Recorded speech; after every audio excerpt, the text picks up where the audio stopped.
arratsaldeon eta ongietorriak ordi zientzia ziklo honetara, 7. ziklora. Gaur kontan, Urdanetaren izena erabiltzen duen persona daukagu hemen, eta enpresa baten izena. Eta konkretuan, Satlantis enpresa, Urdaneta primer satelite basko bezala aurkezten da. Bueno, eta bera zein da? Bueno, bera da enpresa hortako arduradun nagusia, CEO-a edo, eta bere izena Juan Tomás Hernani da. Juan Tomás, ingeniero industriala da, ekonomista, eta Satlantis enpresaren sortzailea eta momentu honetan konsejero delegatuan. Eta aldi berean da Dominion enpresaren konsejeroa baita ere. Berak lan asko egin ditu, bai enpresa pribatuan eta baita ere arlo publikoan. Eta besteak beste ministeritzan, fomentako ministeritzan izan gendun bera innovazioko idazkari nagusia, ez da?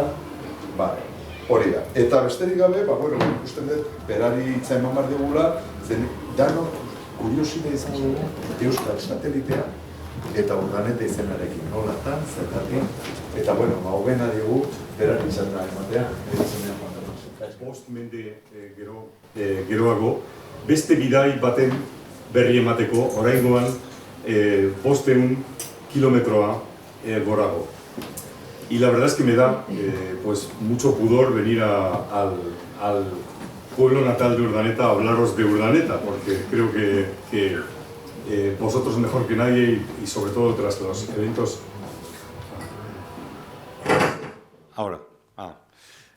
Tras los eventos del quinto centenario que celebrasteis hace unos años, pues creo que se recordó su figura. Yo estudié en el Colegio Urdaneta en Vizcaya y parte de la explicación de por qué nos acordamos del fraile para el satélite pues viene un poco de ahí, ¿no? Y porque pensábamos que el cano estaba ya como demasiado usado.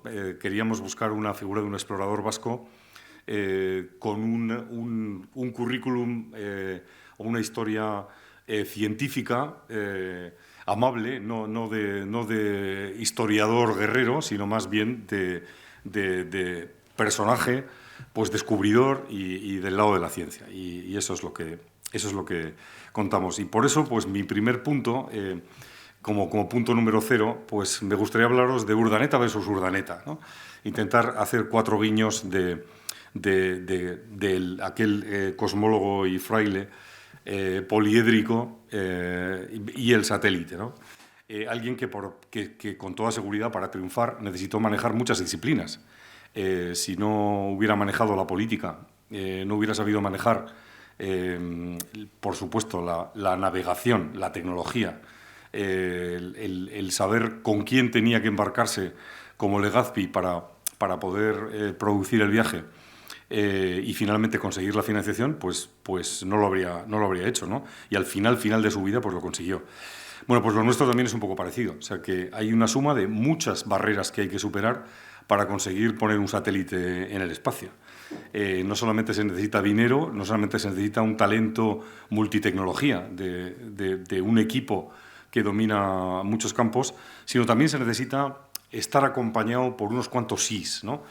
Y normalmente cada sí que obtienes viene precedido de 50 nos, ¿no? O sea, que hay que pelear y pelear y pelear hasta ir consiguiendo pues, que esas puertas se vayan abriendo, sobre todo si eres nuevo en el campo, ¿no? Si hay que conseguir montar de un campo verde, pues montar toda esa estructura.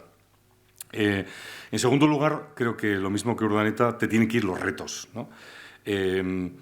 Y en cierta medida, la evaluación de esos retos tiene que ser un poco naif, o diría yo, un poco romántica. Porque si uno va a medirlos exactamente en un Excel, le cuesta muchísimo, ¿no? Yo vine aquí engañado.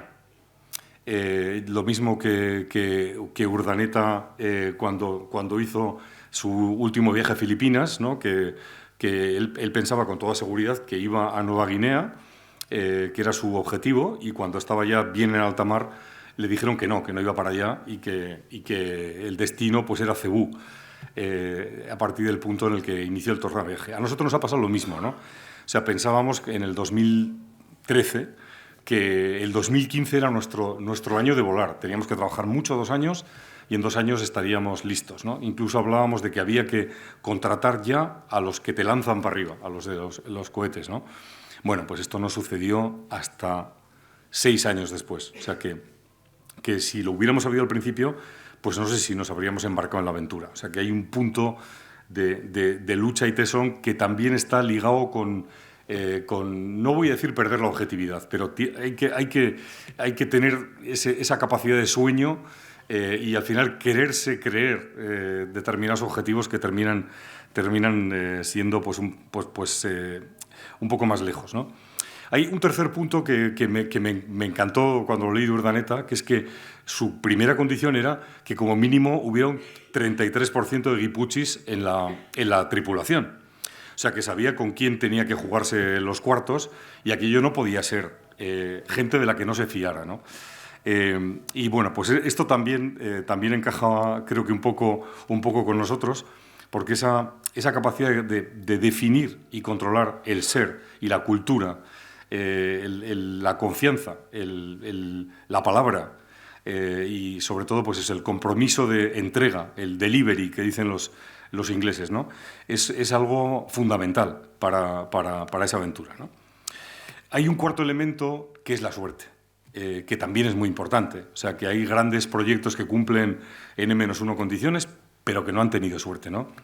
Entonces, bueno, yo no sé cuánta suerte le acompañó finalmente a Urdaneta, que intentó toda su vida hacer el tornaviaje, pero eso de pillar la corriente que él conocía perfectamente, el Kuroshio, la corriente negra del paralelo 40, que le llevó pues de Cebú hasta San Francisco, necesitaba un empujón previo, porque esa corriente no se cogía en Filipinas, ¿no? O sea que hubo unas corrientes monzónicas que cuando salió allá por junio, pues coincidieron con la época. No sé si esto también fue conocimiento cosmológico o fue suerte, pero ese arranque fue muy necesario para poder encontrar la corriente que él había estudiado. Y en quinto lugar hay un aspecto que yo llamaría de política, ¿no? Esa palabra tan denostada en nuestros momentos, que es al final conseguir la connivencia de los poderes fácticos para que te dejen hacer la aventura, ¿no? O sea, es muy difícil, desde luego, en el caso de Urdaneta habría sido totalmente imposible si Felipe II no autorizase aquella aventura. Y para Satlantis pues ha sido también muy complicado conseguir que finalmente pues nos abran un pequeño hueco en un sector tremendamente cerrado como es el sector espacial, ¿no? Entonces también requiere un poquito de cal y arena y habilidad política en la consecución del éxito. Bueno, todo esto no me da más de sí el tema, han sido los guiños que se me ha ocurrido contaros entre el uno Urdaneta y el segundo, para pasar a hablaros de quién es este segundo señor, ¿no? el Urdaneta satélite. Y bueno, lo quiero hacer desde un punto de vista muy divulgativo. Me van a perdonar algún amigo que ha venido del sector, porque lo quiero contar.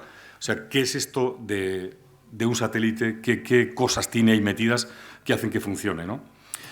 Bueno, pues un satélite funciona, se mueve del pititaco inicial. O sea, que toda su vida vive de las rentas del empujón que le pegó un cohete hace unos años y que lo deja en una órbita circulando, dando vueltas, y como no hay nada, ninguna fuerza prácticamente que se oponga a su movimiento, pues permanece ad eternum, entre comillas, dando vueltas. O sea que no hay ningún motor que empuje el satélite para que éste dé vueltas, ¿no? Los motores que puede tener el satélite solo hacen pequeños movimientos. El gran movimiento proviene del histórico, del empujón que le pega el cohete. Por eso un satélite es muy difícil que se mueva de su órbita. O sea, si queremos coger un volante y sacarlo un poco, torcerlo a una órbita un poco más allá, pues prácticamente no vamos a conseguir. Necesitaríamos muchísima energía, ¿no? O sea, el satélite es como un tren. Va por la vía trazada y difícilmente se va a salir de la misma. Puede con más facilidad subir y bajar. Cuando baja se acelera y cuando sube se frena, por pura conservación de la cantidad de movimiento, pero no va a poder moverse de ahí. Bueno, entonces, ¿de dónde viene? ¿Un satélite tiene energía? Pues sí, la energía que tiene es en un altísimo porcentaje proveniente del Sol. O sea, que el satélite vive del Sol. El satélite despliega unos paneles solares que pueden ser muy largos, muy grandes, como alas de un avión, o puede ser simplemente el forrado de la caja del satélite. O sea, en el caso de los pequeños, que son más sencillos, como es el caso de Urdaneta, no tiene alas, simplemente tiene, digamos, las paredes del satélite recubiertas de placas fotovoltaicas, ¿no? Que son, lógicamente, de la máxima eficiencia. Estamos hablando de que esa tecnología solar pues, tiene un 45% de eficiencia energética, que significa que el 45% de la energía que transmite el Sol se transforma en electricidad de manera efectiva, que es un porcentaje altísimo, ¿no? Altísimo. Pero son pocos vatios. O sea, un satélite pequeño puede tener 20 vatios, si es un poco más grande puede tener 100 vatios, o sea que puede ser, en fin, una bombilla de hace unos añitos. O sea que realmente es muy poca energía la que mueve todo, y hay que vivir con esa escasez de energía en todas las funciones que tenga que hacer el satélite, ¿no? Una de las primeras funciones es moverse. Entonces, cuando nos planteamos cómo funciona el satélite, pues esto sería una clase casi de secundaria de física, ¿no? Son cosas muy básicas. Entonces, para que un satélite se gire para un lado, para ver un determinado objetivo, o se gire para el otro, pues realmente no basta con que tenga un motor que lo gire, porque es un sistema aislado, que se llama un sistema inercial de referencia. Entonces, precisamente, hace lo contrario. Entonces, el satélite tiene un motorcito con una excéntrica, que se llama rueda de reacción. Entonces, cuando el satélite, digamos, no encendemos la rueda, vamos a decir, está estable. Cuando encendemos la rueda, se produce un momento de inercia que genera la rueda, ¿no? Entonces, el satélite se gira para compensar el movimiento de la rueda. O sea que lo que estamos es trabajando a reacción. Los movimientos del satélite son para compensar las cosas que activamos dentro del mismo, ¿no? Entonces, si colocamos 4 bolas, un tetraedro, pues ya podemos hacer de todo con el satélite, lo podemos empezar a mover de un lado para el otro, ¿no? Con esas 4 ruedas. Ahora hay una tecnología que lo que hace es esas ruedas las cuelga en una especie de giróscopo, o sea, una especie de tiragomas, con lo cual tiene un segundo impacto, tiene un impacto, no solamente cambia el movimiento, sino puede dar un impulso puntual, y tiene más capacidad de reacción rápida, ¿no? Así se mueve un satélite. Hay una segunda manera, que es la propulsión, que es en fin, un satélite pequeño puede ser el tamaño de un mechero Bic o incluso menor, que lo que hacen es soltar una pequeña masa, porque el satélite no podría tener propulsión si yo no suelto hacia atrás una masa. Es como una escopeta que me produce el retroceso en el hombro, ¿no? Entonces, lo que yo quiero es conseguir el retroceso, una vez más. Entonces, para eso tengo que expulsar algo hacia afuera. Entonces, necesito cargar en el satélite masa, que los más modernos cargan agua. Esa agua se ioniza, y esa agua ionizada es la que se expulsa para que el satélite se mueva.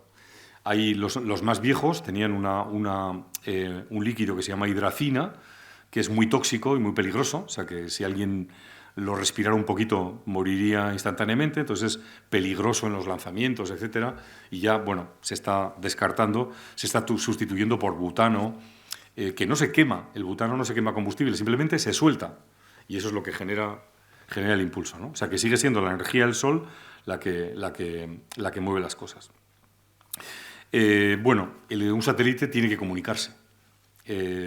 O sea, que normalmente tiene una radio, tiene una radio, digamos, como muy, podríamos llamar, es una banda UHF, una banda S, o sea, que es una banda muy normal, de poca capacidad de comunicación, pero de muy poca dirección, o sea, que es como un globo que enseguida vamos a hablar con el satélite. Entonces, en esa banda S o banda UHF, lo que le decimos al satélite es ¿qué tal estás? El satélite me dice estoy bien, estoy en esta posición, y me manda poquitos datitos, ¿no? O sea, ahí es una banda estrecha en la que intercambio pocos datos. Cuando realmente quiero mandar un pedazo de información, por ejemplo, una ristra de fotografías, necesito otra banda, que es la banda X, la banda K, son bandas más direccionales, que necesitan unas antenas en el territorio, pues que tienen que estar colocadas en distintos sitios, ¿no? Hay muchas antenas en el Polo Norte, porque cuando los satélites están dando vueltas, la mayor parte de ellos están dando vueltas alrededor de los polos. La ventaja que tiene un satélite que me da vueltas alrededor de los polos es que ve toda la Tierra, porque mientras el satélite gira, digamos, en un hemisferio, la Tierra se va moviendo, y si tuviéramos una brocha roja para pintar la Tierra, pues al cabo de un rato estaría toda la pelota pintada de rojo. El satélite habría visto toda la Tierra, ¿no? Si tenemos un poco de paciencia. Hay algunas, estas se llaman órbitas polares. Hay algunas órbitas dentro de las polares que tienen una cualidad muy interesante, que es que pasan por ordicia todos los días a la misma hora. Entonces, esas se llaman las órbitas heliosíncronas. Entonces, eso para organizar después trabajos y funciones son muy interesantes, ¿no? Entonces, estas órbitas heliosíncronas, que son a un radio muy concreto, pues me permiten organizarlo bien. Claro, si, por ejemplo, pasara por el pueblo a las 10 de la noche, todos los días, pues me haría un pan como unas tortas, porque probablemente querría ver la luz, ¿no? O sea, que lo normal es que lo prepare para que en el sitio en el que quiero pasar pase pues a las 12 del mediodía. Lo más cercano a las 12 es lo mejor, que es donde más luz voy a tener. Y en el otro extremo están las órbitas ecuatoriales, que son órbitas que solamente ven el Ecuador. Solamente ven el Ecuador. Y en el medio, si yo lanzo una órbita, por ejemplo, a la altura de Galicia, paralelo 40, pues lo que me van a ir es oscilando entre el paralelo 40 y el menos 40, de manera que me van a ver una franja de la Tierra pues con centro en el Ecuador, ¿no? Eso tiene ventajas porque voy a ver más veces cosas que me interesan, y tiene inconvenientes porque dejo de ver todo lo que está por encima del paralelo 40, ¿no? Y ahí hay pocos satélites. La mayor parte, como os digo, están dando vueltas alrededor del polo. Urdaneta pues está en un radio de 508 kilómetros. No es una circunferencia perfecta, o sea, tiene un punto de mayor alejamiento que se llama el apogeo y el perigeo, que, o sea, tiene un radio máximo y mínimo pues que está entre 518 y 508 kilómetros. Perdón, sí, eso es, 508 y 518. Entonces, ahí está situado, y está en una órbita heliosíncrona para que nos dé, digamos, el paso por España, pues más o menos es a las 10 de la mañana. ¿Dónde bajamos los datos? Pues los tenemos que bajar en el Polo Norte, que es un momento en el que el satélite no suele tener nada más que hacer, nada mejor que hacer, y que además pasa cada 90 minutos. Este es otro dato importante, ¿no? O sea, si le pidiéramos a un alumno de secundaria calcular a qué velocidad tiene que ir un satélite para que no se lo trague la Tierra, ¿no? Pues la pregunta sería, bueno, ¿en qué radio? Pues imaginemos que queremos estar en 500 kilómetros de radio, ¿no? Pues significaría que a los 6.730 de la Tierra le sumo 500 más, y estoy a 7.200, y entonces tengo que comerme la gravedad. La gravedad a 7.200 kilómetros es casi la misma que la gravedad en la superficie, o sea que la gravedad tiene que ser la aceleración que me dé el satélite, o sea que es la masa por la gravedad, que es el peso del satélite, tiene que ser la masa por la velocidad al cuadrado entre el radio. O sea que la gravedad 10 tiene que ser la velocidad al cuadrado entre el radio. O sea que si en vez de a 500 kilómetros yo quisiera ir a 300 kilómetros, tendría que ir, en vez de a 30.000 kilómetros por hora, tendría que ir aproximadamente a un 40% más de velocidad. O sea, me va con la raíz del radio, ¿no? Y si en vez de 500 kilómetros fuera 700, pues se ralentizaría pues también aproximadamente un 40%. Y el punto en el que los satélites viajan a la misma velocidad que se mueve la Tierra, pues es un radio de 36.000 kilómetros. Entonces, en ese punto, si yo tengo un satélite dando vueltas en una órbita ecuatorial, dicho sea de paso, no en una órbita polar que siempre vería toda la Tierra, pero si estoy justo en la órbita ecuatorial, la Tierra se va moviendo y yo me voy moviendo y los dos nos movemos a la misma velocidad. Entonces, esa órbita que se llama geoestacionaria, pues es muy interesante, porque si quiero estar viendo permanentemente pues, Europa del Sur, puedo poner un satélite ahí que está dándome un servicio constante. No está dando vueltas y a veces lo veo y a veces no, ¿no? Que esas son las geoestacionarias. Bueno,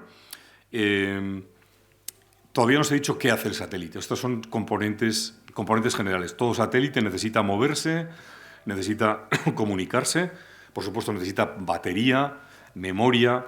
Entonces, bueno, pues hay 3 tipos de operaciones en el espacio, ¿no? Hay unas que están orientadas a las comunicaciones, que son la mayoría, satélites que se dedican, por tanto, a retransmitir, o sea, que están recibiendo un rebote de un lado y lo están pasando a otro lado. Y ha sido pues la razón por la que vimos los sucesos de Tiananmen en directo, la razón, o que vimos cómo Yeltsin tomó el poder, en fin, tanto situaciones épicas como terribles, como desastres naturales, que hoy ya hemos perdido la sensación de tiempo real, pues por el alcance de las redes, pero que hace 20 años solamente eran posibles porque los satélites nos lo estaban contando pues en tiempo real, ¿no? Esos son un capítulo que es el más importante en cuanto a número y también en cuanto a negocio.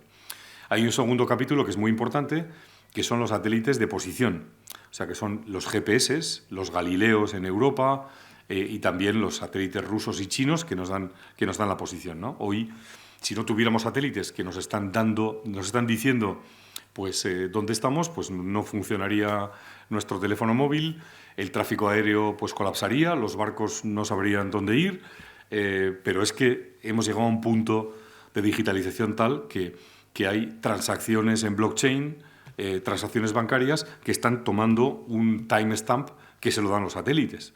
O sea que la dependencia es hoy altísima del servicio que nos están prestando esos satélites, ¿no? Y luego hay un tercer mundo, que es el mundo de la observación, que es satélites que se dedican a mirar para abajo y a contarnos qué está pasando ahí, ¿no? O sea, hay incendios, hay movimientos migratorios, hay tráfico de barcos, hay control de recursos naturales, etcétera. Entonces, bueno, pues este es el mundo de la observación, que es el mundo de Urdaneta. Urdaneta es un pequeño satélite de observación que tiene una cámara, bueno, tiene 2 cámaras, tiene una cámara con bifocal que se dedica pues a mirar para abajo y a hacer una captura de fotos, entre comillas, en 4 bandas. Es una información espectral, o sea que nos lo ve qué es lo que se ve en los rojos, en los verdes, en los azules, y en otra zona que se llama la cercana a la Visible Near Infrared, que es una zona que ya no ve nuestro ojo, pero que está muy cerca de verlo y que el silicio nos la regala. Entonces es una cuarta banda también muy interesante. Entonces, bueno, pues estas son las 3 conjuntos de aplicaciones y, por supuesto, no me quiero olvidar pues, del mundo científico, del mundo de la exploración del universo. O sea, hay otro mundo que no está pendiente de la Tierra, sino que está pendiente del firmamento en general, con otro conjunto de actividades pues, que son extremadamente claves e importantes pues, para el desarrollo de la humanidad, ¿no? Esta misma semana creemos que habremos obtenido una misión científica pues, muy importante relacionada con la materia oscura. Bueno, los satélites necesitan centros de control.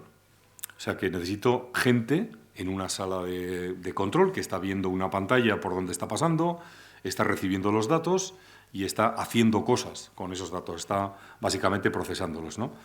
El mundo de la observación genera una cantidad ingente de datos, ¿no? O sea que solamente un pequeño satélite como el nuestro podemos estar hablando de que generamos 1 petabyte por año de información. Y esto es un proceso pues, que va en explosión.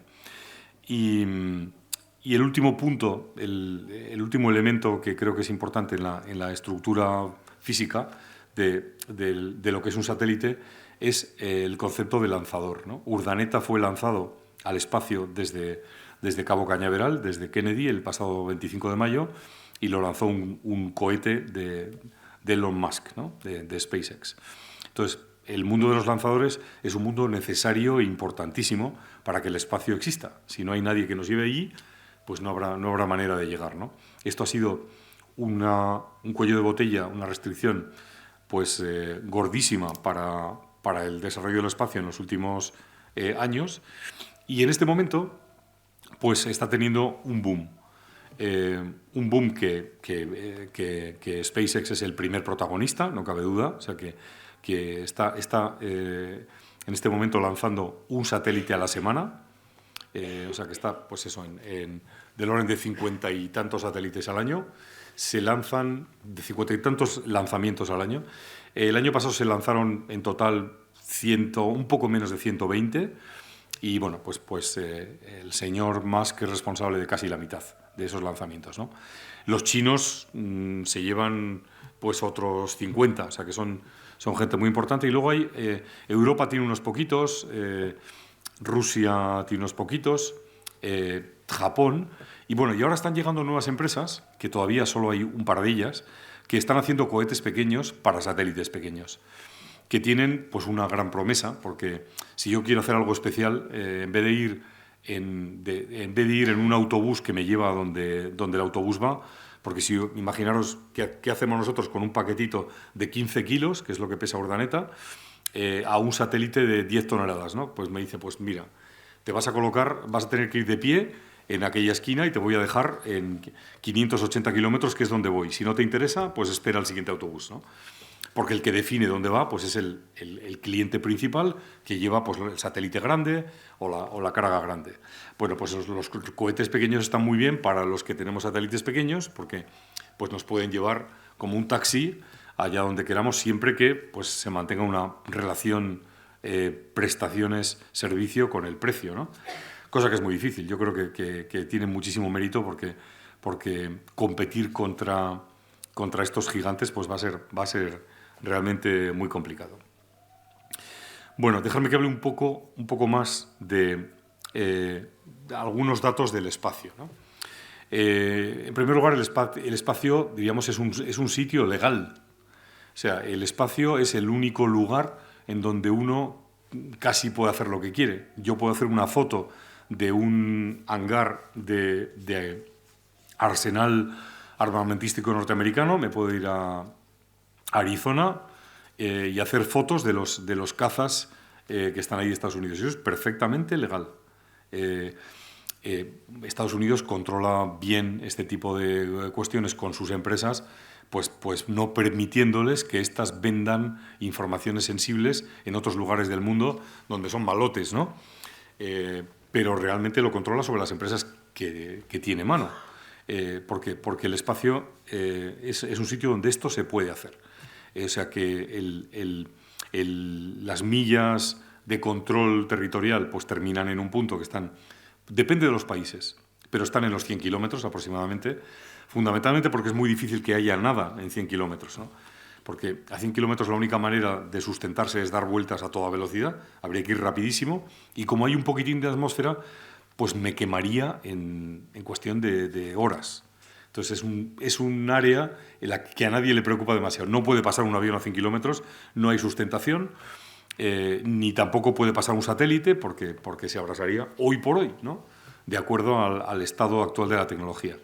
Pero se van ocupando franjas cada vez más cercanas, ¿no? O sea que si el 500 kilómetros es una franja en la que alguien está cómodo, porque vas a decaer pues, en un plazo de 5 años, en 400 kilómetros decaes en unos meses y en 300 kilómetros en unas semanas. Entonces, la manera de no decaer sería suministrar energía de manera constante para hacer el mantenimiento de la órbita a esa posición. Tendría que cargar mucho combustible, es decir, mucha masa para soltar, que me permitiera hacer esto. Pero bueno, esto está llegando. O sea, estamos viendo que lo que se llama el Very Low Earth Orbit está llegando y ahí probablemente se establecerá. Volviendo al tema anterior, no hay regulación, ¿no? O sea que así como en lo que son las millas de territorio español están muy claras y hay un mapa y nos hemos metido en Francia y podemos tener lío, en el espacio, pues por encima de 100 kilómetros es millas y aguas internacionales, por así decirlo, ¿no? Bueno, esto está ligado pues, a una gobernanza muy floja. O sea, no hay reglas de establecimiento en el espacio. Hay unas cuestiones básicas de propiedad, hay un registro en la ONU. La ONU tiene los satélites con la bandera del país que es propietario del mismo. Y la regulación quizás más interesante es la regulación de las frecuencias. O sea, que todo país es, digamos, soberano de lo que llaman la órbita espectro. O sea, que si yo quiero bajar datos en España, tengo que ir al gobierno y pedirle permiso de en qué frecuencia y dónde y cómo quiero bajar yo los datos y para qué. Y el gobierno me la tiene que dar o me tiene que denegar. Y si quiero bajarme datos en Noruega, en el Polo Norte o en Suecia, tengo que ir al gobierno de turno y pedirle permiso para bajarme datos contándole qué es lo que quiero hacer por ahí. O sea que esa es la única regulación, es la regulación del mundo de la frecuencia. No hay un código de tráfico, ¿no? O sea, estamos un poco en los tiempos del lejano oeste, donde supongo que habría igual, con 3 o 4 coches, igual habría más muertos por accidente que ahora, porque podías cruzar una calle y atravesarte una carreta o un Forte atravesando a toda velocidad, ¿no? O sea, tiene que llegar esa regulación, en primer lugar de tráfico, que básicamente creo yo que será discretizar las órbitas en las que se puede circular, lo mismo que los aviones. Se hacen corredores y hay un control de quién pasa por cada corredor en cada momento, ¿no? Pues afortunadamente estamos hablando del volumen completo de los gajos de la naranja, o sea que tendríamos muchos radios, muchos ángulos y podríamos discretizar para montar un sistema de gobernanza apto para 200.000 satélites, ¿no? El tema es que hoy nos hemos movido de 1.500 satélites hace 4 o 5 años a 8.000. O sea, que ha habido por supuesto, casi todos son pequeños. Y casi todos son de 3 o 4 manos. O sea, aquí está la constelación Starlink para dar servicios de teléfono vía satélite directo, que hoy podéis comprar un teléfono Starlink en la web y tener un servicio telefónico desde el barco o desde la cima del monte, y eso está disponible, ¿no? Pero eso está produciendo pues una proliferación muy importante de constelaciones para comunicaciones. Europa también quiere tener una propia, entonces la Comisión Europea está promulgando pues, el lanzamiento de una constelación importante que se llama la constelación Bretón, en honor al comisario de la Dirección General que está impulsando esto, ¿no? Entonces, esta es un poco la situación digamos, de cuántos satélites tenemos en este momento. Yo creo que dentro de poco las buenas prácticas de tratamiento medioambiental, o sea, tenemos que preocuparnos del sostenimiento del espacio, ¿no? Estaba esta semana en Viena en una conferencia de la Agencia Europea del Espacio que hablaban a cuenta de la guerra, etcétera, pues de no descartar la posibilidad de un fenómeno realmente nocivo para el sector espacial, ¿no? Como puede pasar pues, en el mar o puede pasar en la Tierra. Entonces, un elemento nocivo que nos multiplique pues esa cantidad de basura debido pues, al ataque de grandes satélites o cosas de este estilo que pueda generar pues que la basura que se pueda poner ahí necesite ser limpiada hasta poder volver a utilizar el espacio de nuevo, ¿no? O sea, hoy todavía está muy vacío, pero realmente hay un reto de comportamiento ético y ecológico o ambiental para con los satélites, que básicamente significa que cuando un satélite ha agotado su vida útil, pues termine por impulsarse, bajando la órbita pues, de los 500 a los 400, 300 y termine por quemarse en la entrada a la atmósfera y dejar de ser basura, ¿no? Bueno, el mercado es un mercado aproximadamente de unos 300 billones, o sea, 300.000 millones. Es un mercado grande. Lo que pasa es que cuando hablamos entre ingenieros de espacio, hablamos de cohetes, hablamos de astronautas, hablamos de este tipo de diálogo, y ese diálogo es solamente menos de un 10%, son aproximadamente unos 20.000 millones. O sea que ese ese primer anillo de ingeniería genera un volumen muy importante de negocio hacia el mundo de las comunicaciones, que es el más importante, que puede ser como otros 130.000 millones. Hay otros 80, 90.000 millones de hardware de tierra relacionado con las comunicaciones espaciales, y luego hay otro conjunto de servicios. Nosotros estamos en un mundo mucho más pequeñito. El mundo de la observación es un mundo de 5.000 millones. Eso es lo medido en términos económicos, y es un mundo además muy público. O sea que realmente quien está demandando servicios de información desde arriba, pues no son en general las empresas, sino son en general los gobiernos. Para el clima, pues que es un gran punto de consumo. Fijaros cómo sabemos hoy del tiempo que va a hacer mañana o dentro de 3 días, y cómo más o menos está, en Euskadi no tanto, pero que está bastante acertado, ¿no? Esos son los satélites. Eso nos lo están dando los satélites, ¿no? O sea, todo el mundo de la medición del impacto ambiental, del CO2, etcétera, pues hay una constelación enorme que es Copérnico, que está proporcionando esos datos. Europa decidió hace 8 años pues, tomar la iniciativa de proporcionar al mundo las imágenes de observación gratis. Y bueno, pues eso ha creado una nueva actividad que antes no existía. Había muy poca gente especialista. O sea, a veces te encuentras con profesores de universidad que han hecho su tesis sobre un determinado tema de información, de observación espacial, y dicen que les costó, pues, no sé, tuvieron un presupuesto en su momento de la tesis de 50.000 pesetas para conseguir pues tener 4 o 5 imágenes soporte para aquello. Vivíamos aquel mundo, ¿no? Hoy Copérnico pues ha facilitado el todo gratis, que ha impulsado, o sea que seguro que el Ayuntamiento de Ordizia maneja imagen espacial para el catastro y para determinados temas de planificación urbana, seguro, porque vas a cualquier lado y hay un técnico o un contratista que está trabajando para el Ayuntamiento que lo está manejando, ¿no? Está en todas partes. Bueno, lo que ha pasado también es que en cierta medida ha quemado un mercado privado de poder proporcionar esos servicios porque son gratis hoy, ¿no? Entonces, bueno, pero yo creo que ha desarrollado el siguiente nivel, que es cuando ya no te valen 10 metros, que es cada píxel que te da Copérnico pues es, digamos, muy baja resolución. O sea, no podemos ver coches, no podemos ver casi carreteras, podemos ver una foto mucho más genérica. Entonces, bueno, pues eso, con la que se hacen muchas cosas y se hacen algoritmos de intentar resolver con más resolución a partir de información espacial menos precisa, ¿no? Bueno, pues este es un poco esta situación de mercado. En esta situación de mercado en la que estaba gobernado hasta hace 4 años por los satélites grandes, pues surgen los satélites pequeños. Entonces, cambia totalmente el paradigma, ¿no?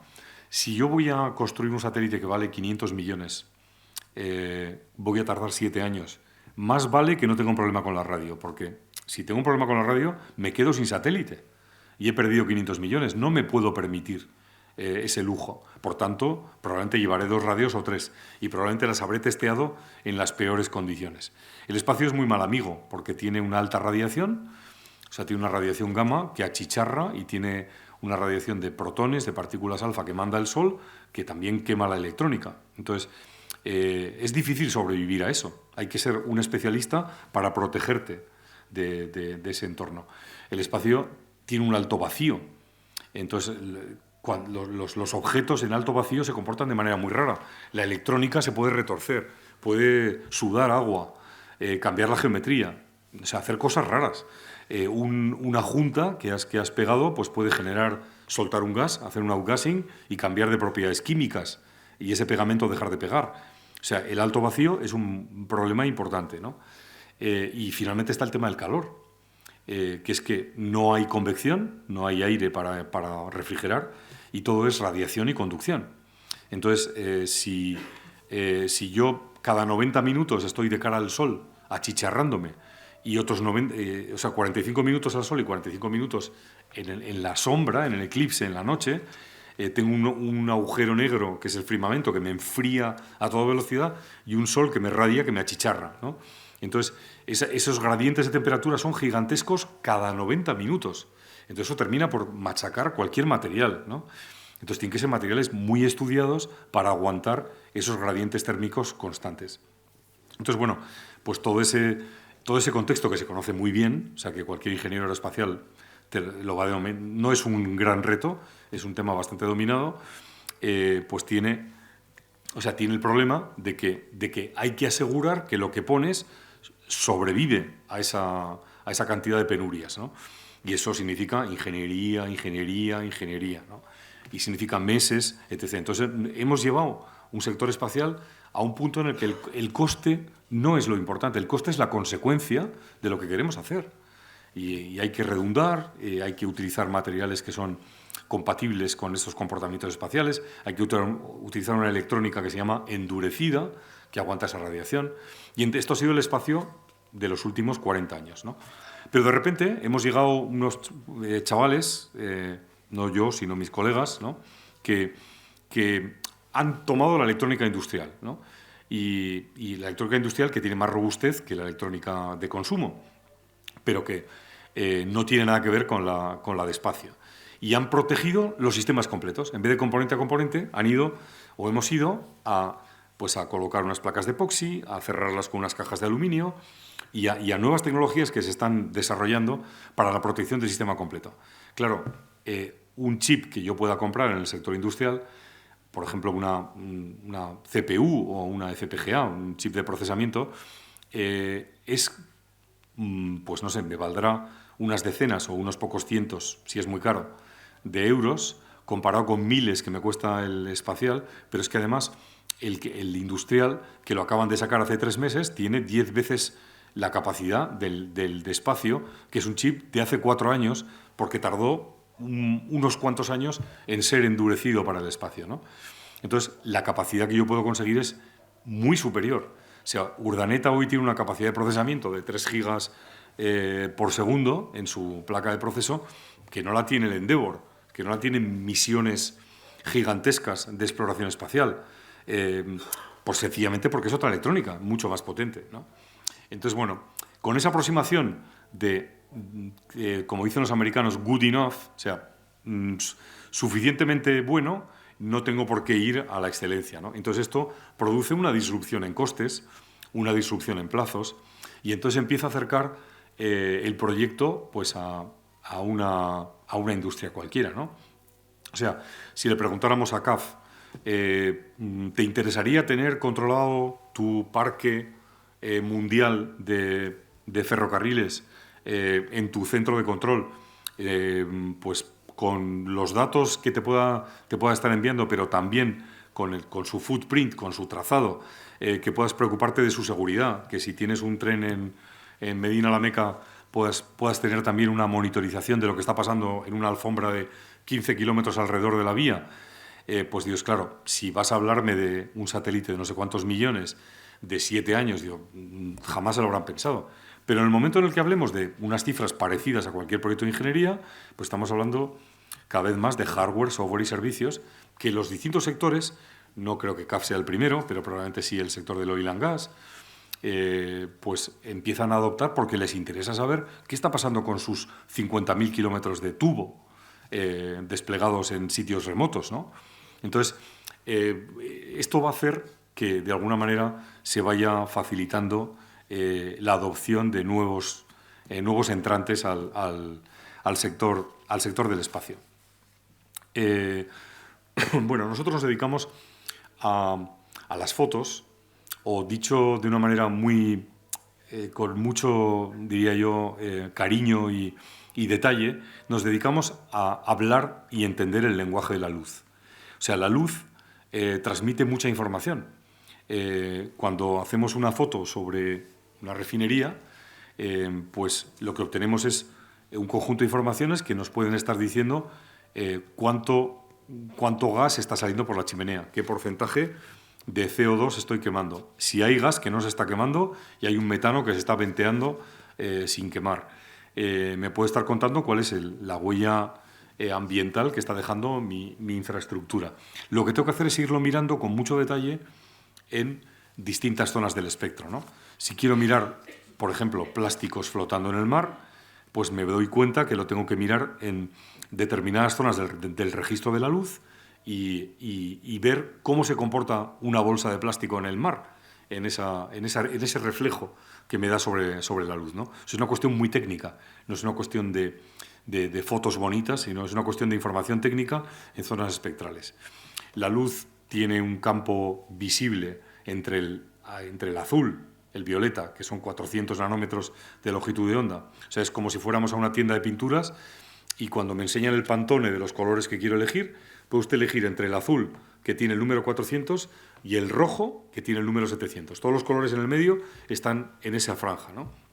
Por encima del rojo tengo el infrarrojo, que ya no lo veo, ya no es un color que puedo ver, y el infrarrojo tiene muchos campos. Hay uno muy cercano al visible, hay otro de onda corta, que es el siguiente tramo, otro de onda media, y el último, que es de onda larga, que es prácticamente el asociado a la temperatura, donde llegamos pues, de los 0,4 el azul, 0,7 el rojo, 1 micra el visible ni el infrared, de 1 micra aproximadamente a 3 micras tengo la onda corta, después tengo la onda media hasta 7 micras y a partir de 7 micras tengo la onda larga, ¿no? El infrarrojo duro. Y a partir del infrarrojo duro está el gigahercio, que es otro mundo que yo creo que llegaremos al gigahercio y empezaremos a entender qué cosas nos dice la luz en ese territorio inexplorado. Y luego está el mundo más allá del azul, ¿no? O sea, el mundo más allá del azul es un mundo muy complicado porque es de muy alta energía. El ultravioleta es de muy alta energía, entonces requiere, bueno, pues otro tipo de tecnologías para penetrar en él. Entonces, bueno, industrialmente, ¿esto cómo se hace? Pues vamos colocando productos industriales de cámaras pequeñas, medianas y grandes. Cuanto más grande sea la cámara, más fotones voy a tener y más resolución voy a poder dar, pero también más grande va a ser mi satélite y más dinero le voy a tener que pedir al cliente. Y cuanto más pequeña, pues todo es más barato, ¿no? Entonces, Atlantis se dedica a construir esta gama de cámaras como desarrollo tecnológico. Pero venimos de un mundo muy, muy curioso, que es el mundo de la astrofísica. O sea, nosotros no somos ingenieros espaciales. Nuestros científicos han venido de mirar para arriba, de estar mirando tranquilamente en exploraciones donde cada foto tiene un tiempo de apertura de minutos para mirar una estrella. Esa foto se mueve un poquito para generar una serie de pluses que necesitan los astrofísicos y hay campañas de muchas noches hasta terminar de incorporar toda esa información. Bueno, pues imaginaros esa tecnología en un mundo loco donde en lugar de estar tranquilos estamos moviéndonos a 7 kilómetros por segundo y en lugar de tener minutos de tiempo de apertura tenemos microsegundos de tiempo de apertura, porque si no la foto se nos corre, no vemos nada, se nos queda borrosa. Entonces, aquí es donde ha entrado Atlantis, en una mirada nueva que ya empieza, o sea, ya hay otros competidores muy grandes como Lockheed Martin que lo está adoptando en Estados Unidos, pero es una forma diferente de mirar la luz, es mirarla como la miran los astrofísicos, ¿no? Y esto es lo que hemos traído nosotros de novedad al espacio. Bueno, hemos ido progresando porque Urdaneta es un satélite de Satlantis, que no solamente tiene una cámara de Satlantis, sino que es un satélite completo. Entonces lo que hemos hecho es alianzas con distintas compañías en las que creemos que nosotros tenemos la llave para entender el reto. O sea, el que tiene que saber si puede verse metano en esa chimenea o no es Atlantis, es el que está mirando esa huella espectral con la cámara. El que puede ver si el plástico se ve o no es Atlantis. Entonces lo que hemos hecho es dar un paso al frente para resolver esos problemas con nuestra tecnología, con nuestras cámaras y trabajar con alianzas, pues con Suecia en satélites más grandes, con Lituania en satélites más pequeñitos, con Noruega que está Igor por aquí, pues para descargarnos los datos, con muchas empresas para terminar haciendo sistemas completos de observación de la Tierra. Hemos vendido el primer sistema completo de observación de la Tierra a un país, Armenia, que lo habréis visto en la prensa, ¿no? Bueno, pues esto ha sido, yo creo que también un gran salto adelante para nosotros, porque nunca, a nivel de todo el Estado, el debate en España siempre ha sido qué porcentaje de lo que compra el gobierno retorna a la industria nacional. Entonces, pues si Spasat compra un satélite de 700 millones, pues hay una pelea y al final, bueno, pues hay una serie de ingenierías y compañías que han conseguido una contratación de 200 millones. Pues estábamos ahí en esas medias del 30%. Eso es un diálogo, yo creo que de un país no de primera línea. El país de primera línea es el que vende el satélite. Y después tiene todo el empujón de la cadena de valor, ¿no? O sea, que hemos conseguido a nivel pequeñito, de satélite pequeño, pues colocarnos ahí. Y bueno, pues estamos en este momento en Reino Unido, estamos en Estados Unidos y estamos en Armenia. Bueno, con un plan pues muy duro de subida al monte, porque o sea, cada vez que miro el siguiente objetivo digo, no sé cómo vamos a hacer el año 23, ¿no? O sea, el año 22 ya está. Tenemos una cosa yo la repito mucho, que es que siempre hemos cumplido nuestros planes. O sea, que esto da credibilidad con todo el mundo, ¿no? Pero cada año que nos toca asumir el siguiente, pues yo no sé cómo lo vamos a hacer. No sé cómo lo vamos a hacer. Bueno, Satlantis yo creo que es una compañía que ha unido a mucha gente. O sea, creo que ese es el mayor de nuestros secretos, que es un secreto a voces, porque basta con leer qué es la compañía, ¿no? O sea, los que montamos aquello ya seguimos estando ahí, pero hemos dado entrada pues, a compañías como Enagás, que ha entrado para resolver su problema del metano. Una compañía americana que es como 20 veces Enagás en Estados Unidos, que se llama Williams, para lo mismo. Tenemos, bueno, Orza, el Fondo de Pensiones del Carquidecha, que es un socio de Satlantis. Ha estado dentro del equilibrio vasco está la Diputación Foral de Vizcaya y el Gobierno vasco, que se han entendido es Atlantis.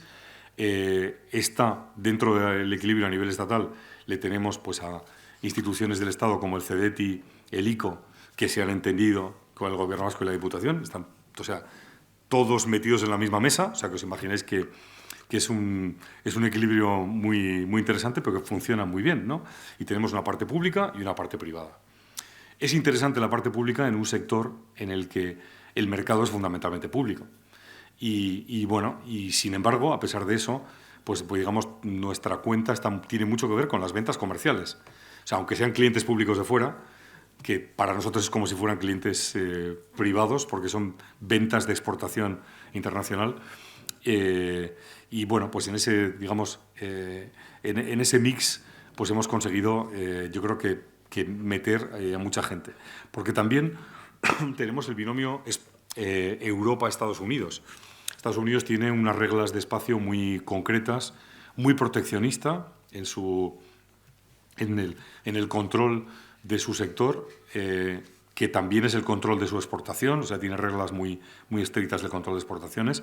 Bueno, pues hemos conseguido sobrevivir y aunar la pata americana con la pata europea, ¿no? Creo que también combinamos, bueno, pues una mezcla un poco de generaciones. Hay mucha gente joven y luego pues hay alguno que no es tan joven. ¿Qué vamos a hacer? Que también forman parte de este balance, ¿no? Y bueno, pues y también, pues digamos, hay un equipo directivo que ha ido accediendo pues, a la propiedad de la compañía a través de un esquema de phantom shares. O sea que yo creo que es un esquema generoso y que cuando el esquema es generoso, pues no sé, se sigue este principio más ahí de que puedes llegar lejos cuando estás acompañado, ¿no? Y quizás eso nos ha ayudado pues, a sobrevivir muchas dificultades que ha habido pues, en tiempos determinados. El año pasado cerramos una ronda de inversión muy importante de 31 millones de euros en Estados Unidos y en España, y que nos ha permitido bueno, pues consolidar un poco esta siguiente liga. Y este año pues es el primer año en el que estamos en beneficios. O sea que bueno, pues yo creo que la compañía empieza a ser ya sostenible y pues yo quiero que sea una de las estrellas que dentro del ecosistema vasco están ahí colocadas en el firmamento. No somos los únicos, hay otra gente muy interesante que está haciendo también sus cosas, pero bueno, yo creo que Satlantis en observación pues tiene que ser un referente. El futuro, para concluir, bueno, pues complicadísimo, el reto geopolítico al que nos enfrentamos, que tiene tanto que ver con nuestro negocio. O sea, ese es el tema, que no sé, si estuviéramos, bueno, probablemente si estuviéramos haciendo pan nos pasaría lo mismo, ¿no? Que vemos todo lo que nos ha cambiado el negocio haciendo pan, pues porque nos falta la harina y nos ha subido la electricidad. O sea que en el fondo no sé si hay alguien que se libra. Pero nosotros, digamos, estamos en primera línea de fuego en ese esquema, para bien y para mal. O sea que yo creo que el espacio va a empezar a ser un elemento crítico y mucho más visible en las decisiones que se tengan que tomar pues, por parte de los países en los próximos años. O sea, creo que solamente puede ir hacia mayor importancia, mayor cuidado, mayor protección, mayor seriedad y mayor actividad, ¿no?, dentro de ese conjunto. El otro día, también en esta reunión de Viena, pues decía, y con esto pues puedo concluir, que si los padres de la patria europea se volvieran a juntar, ¿no?, Schuman, Monnet, Churchill, no hablarían del carbón y del acero, ¿no? La comunidad, la CECA, la Comunidad del Carbón y del Acero, fue el primer mercado común antes de crear el mercado común europeo, precisamente para evitar que nunca jamás en territorio europeo volviera a suceder una guerra, ¿no? Bueno, no sé si ese objetivo ha fallado, porque no ha sucedido en el territorio de la Europa comunitaria, pero sí ha sucedido en territorio europeo. Hoy hay una guerra. Pero creo que no es para desfondarse, ¿no? Lo que pasa es que sí es para reformularlo. Si hoy tuviéramos que reformular qué tenemos que hacer juntos los europeos, pues tendríamos algunas cosas y una de las primeras sería el espacio. Tenemos que construir el espacio entre todos. Eskerrik asko.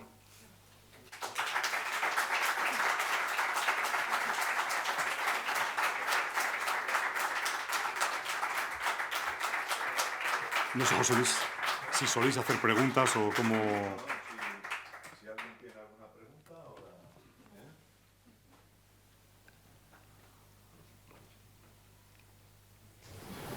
¿Qué definición tienen esas cámaras? La resolución es de 2 metros, 2 metros multiespectral. O sea, es 2 metros pancromático, 2 metros en azul, 2,5 metros en verde y 3 metros en rojo. No, pero no entiendo. Bueno, pues si tú haces una foto con tu iPhone, ves que cuando vas haciendo zoom, zoom, zoom, termina por pixelar.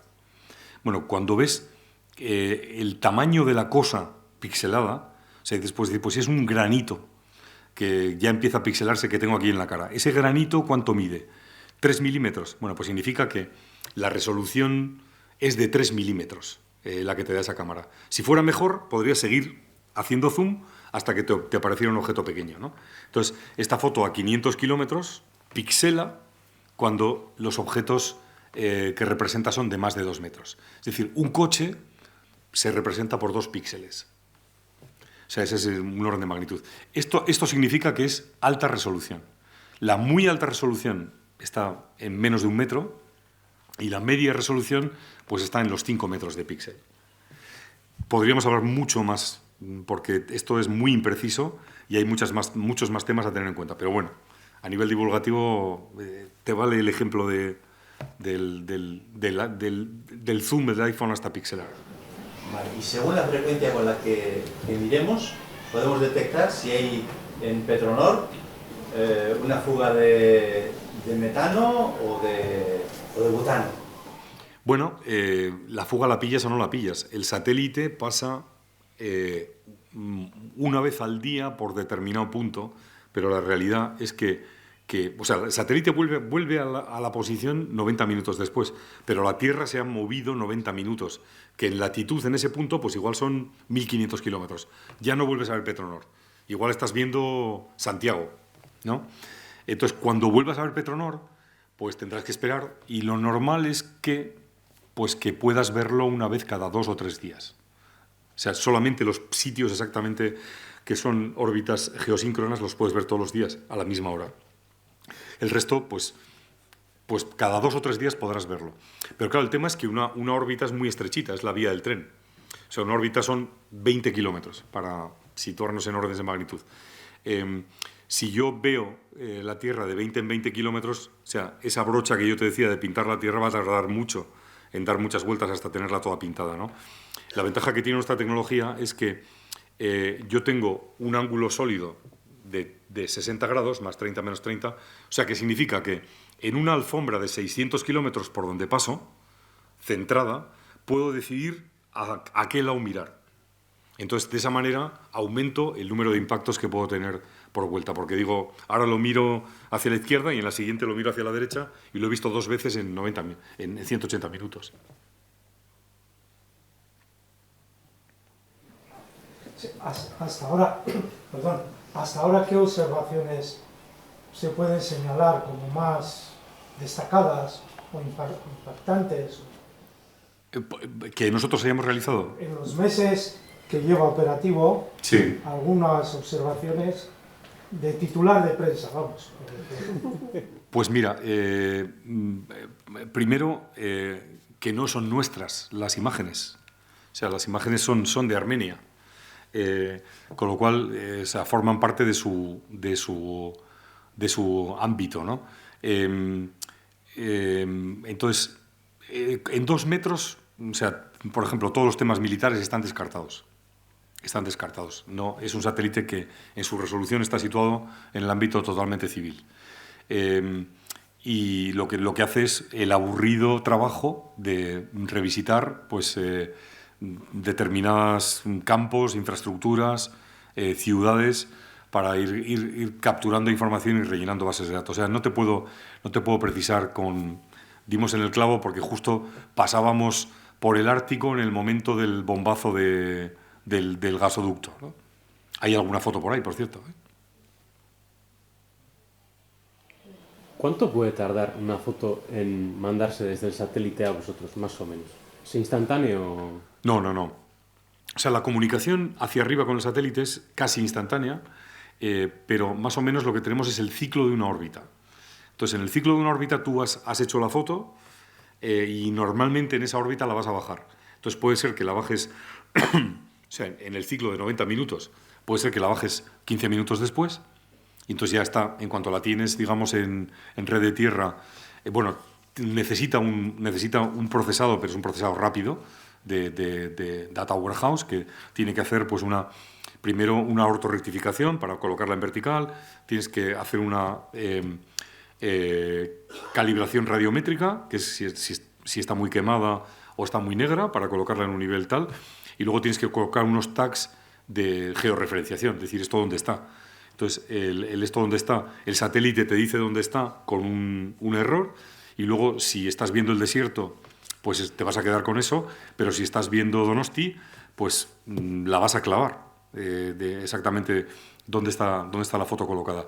Todo ese proceso es un proceso rápido no sé, vamos a poner 1 minuto de proceso informático, pero el tiempo se va a ir en cuál es la antena en la órbita en la que yo programo el viaje. Por eso siempre tengo un punto en el Polo Norte para siempre bajar, y luego tengo ya en el resto de lugares paso o no paso.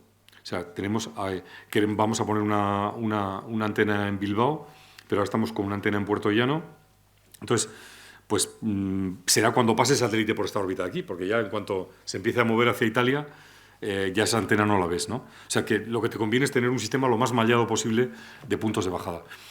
Entonces, pues pongamos, no sé, 90 minutos máximo en un servicio normal y 20 minutos.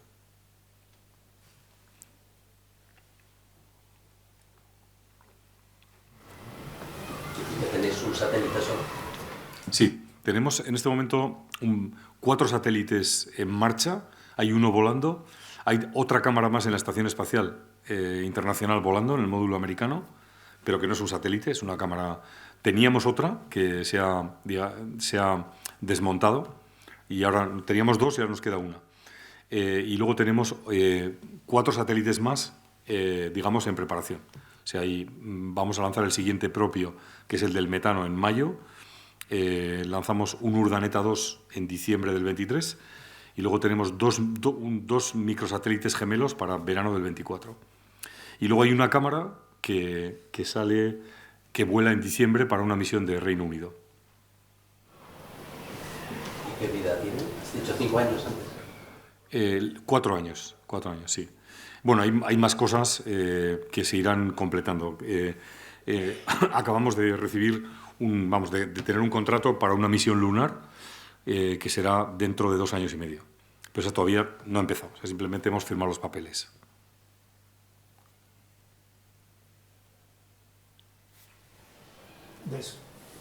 Después de esos 4 años que se espera que esté orbitando, ¿cuál es su destino final?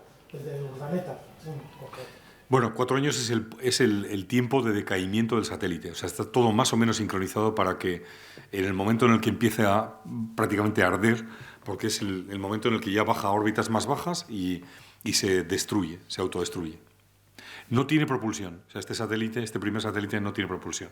Con lo cual no podríamos nosotros bajarlo más rápido o sea, es la propia muerte natural. Pero es seguro, que no llega a la Tierra, vamos. Seguro. El océano, la O sea, esto es una caja de 6 botellas de vino. O sea, es un 20 por 20 por 40. O sea, es una cosita así. Es una cosa pequeña que en cuanto entre un poquito de rozamiento con la Tierra, pues se destruye.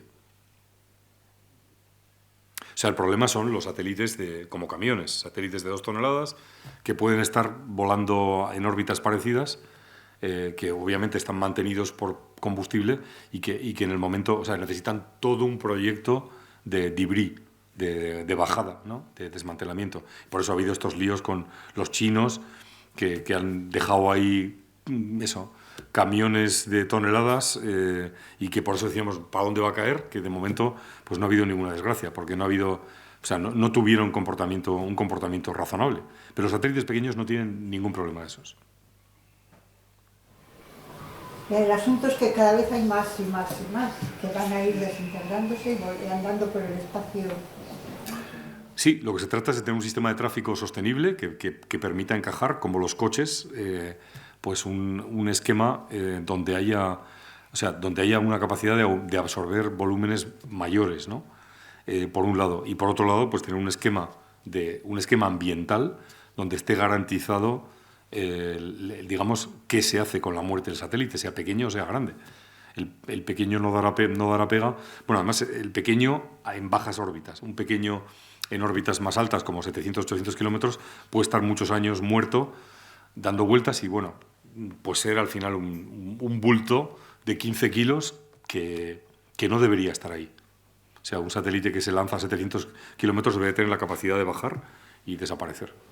En la proporción que has dicho, de 150 que había hace 8 años a 8.000 que hay ahora. 1.500 a 8.000, sí, en los últimos 4 o 5 años, sí. Pues fíjate, proporcionalmente, si sigue creciendo así ese tráfico. Exactamente. Pero bueno, yo creo que sí. O sea, las soluciones existen. O sea, más que construir el espacio, vamos a destruir.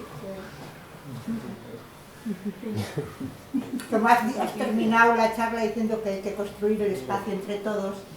No sé, construir y ya está construido.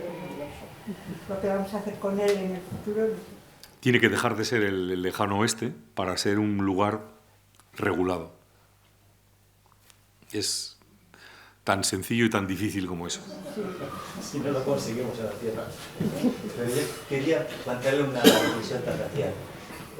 Ha dicho que el lanzador es SpaceX de Elon Musk y claro, a mí me llama la atención que, por ejemplo, Peugeot y Renault pues llevarán 100 y algo años haciendo coches. Y llega este tío y en 10-15 años se pone a la altura de cualquiera. Y la NASA llevará 60-70 años también trabajando y llega este tío y en 10 años se pone también en la punta. ¿Cómo es esto? ¿Simplemente inversión o hay algún genio? Bueno, yo creo que hay varios factores. El primero es que la tecnología la recoge de todo el programa Apolo. O sea, no empieza desde cero a desarrollar los cohetes, sino que el programa Apolo, que estaba cancelado, o sea, no estaba... la NASA decidió no continuar con él y suspenderlo, pues Elon Musk lo retoma. Hay un tema de mercado que es muy importante, que es que Lockheed y Boeing hacen un acuerdo para unirse en la construcción de cohetes. Entonces al gobierno le da mucho miedo tener un cártel de un único proveedor. Y entonces Elon Musk lo pilla y aprovecha esa oportunidad para ser la alternativa a ese cártel y, bueno, pues trabajar con un esquema muy, yo creo que muy ambicioso, ¿no? Y al final, bueno, pues ha conseguido producir esta revolución del servicio, de los precios, pero bueno, pero no nace de la nada, sino que nace de toda esa tecnología que está desarrollada con Apollo.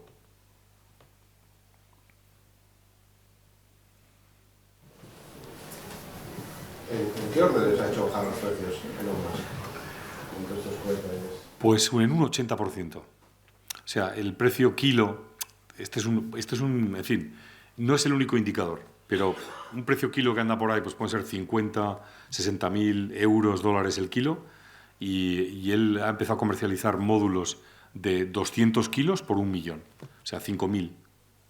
Ahora lo ha subido, con la inflación y tal, lo ha subido un 10%, pero vamos, o sea, en vez de 5.000, en vez de 1 millón, pide 1.100.000. Pero es ese nivel de disrupción. Que lo ha hecho, yo creo que, o sea, bueno, él sabrá. Pero uno puede juzgar que si yo tengo un cohete de varias toneladas y comercializo 400 kilos a precio muy bajo, pues igual estoy destrozando los precios de un mercado, no me altera demasiado mi mercado institucional, que sigo manteniendo, y evito que otros competidores pues puedan acceder a... O sea, no les va a salir los números ni por el forro con esos niveles de coste, ¿no? O sea, puede que esa haya sido su lógica de mercado. Desde luego a mí no me gustaría competir con Elon Musk, ¿no? Pero fíjate, de hecho, o sea, él que es también el propietario de la constelación Starlink, pues, o sea, está diciendo cosas que yo creo que son un poco preocupantes, porque ha decidido poner internet en los colegios, en los autobuses escolares gratis, ¿no? Bueno, pues es un gesto de marketing o lo que sea, que ahí está. Que los chavales tienen internet ahora en el autobús. Pero ha decidido pues, que en determinadas zonas ocupadas por Rusia no hay internet. Entonces, bueno, imaginemos que es un hombre bien pensado, que forma parte, digamos, de una lógica geopolítica muy cercana a nosotros y que está obrando de esa forma. Pero ¿quién nos dice que mañana, digamos, los dueños de las comunicaciones digan, ¿sabes qué? Que a Guipúzcoa le van a dar por saco, por la razón que sea, ¿no? O a Cataluña. Entonces, o sea, es una concentración de poder muy, muy fuerte, muy fuerte. ¿Cuántas personas estáis en Leioa y qué expectativas de crecimiento en el futuro, ¿sabes? Pues estamos 70 personas en este momento. Te diría que uno de los grandes retos es precisamente construir el equipo y hacerlo bien. Yo creo que lo estamos haciendo bien. O sea, que he visto empresas que han crecido rapidísimo y que ese ha sido su primer problema después, ¿no? Que al final no saben quiénes son y cómo trabajar. Entonces, bueno, nosotros tenemos una cosa que llamamos las escuelas Atlantis con la uni, que tenemos, pues ahora hay 10, 12 chavales que están en fases distintas. Algunos están haciendo prácticas en tercero, otros están haciendo el TFG, otros están en el máster. Cuando terminan su titulación, llevan trabajando 3 años con nosotros y son unos pedazos de ingenieros. Entonces, es una manera o sea, cuando se habla un poco de este tema de la educación, de la universidad, etcétera, yo creo que deberíamos pensar cada uno qué tenemos que hacer y hacerlo, ¿no? Y montar un poco ese esquema de aportación del equipo. Nuestro plan para el año que viene pues son 110 y bueno, pues yo creo que razonable, pero vamos, no estamos obsesionados con el crecimiento, sino es más bien, pues no sé, por parte de las distintas áreas que necesitas y siempre decir que sí. Siempre decir que sí, pero hacer unos procesos adecuados de selección, ¿no? Hoy antes de entrar aquí estaba precisamente en una conversación final con un chaval de Bermeo. Digo, o sea, tú tienes que venir a trabajar a las Atlantis. O sea, es que te veo que tienes la genética cuerpo y alma, ¿no? De una persona, no sé, muy especial. Y yo creo que tenemos un equipo muy bueno, muy bueno. Gente muy buena gente, en todos los sentidos.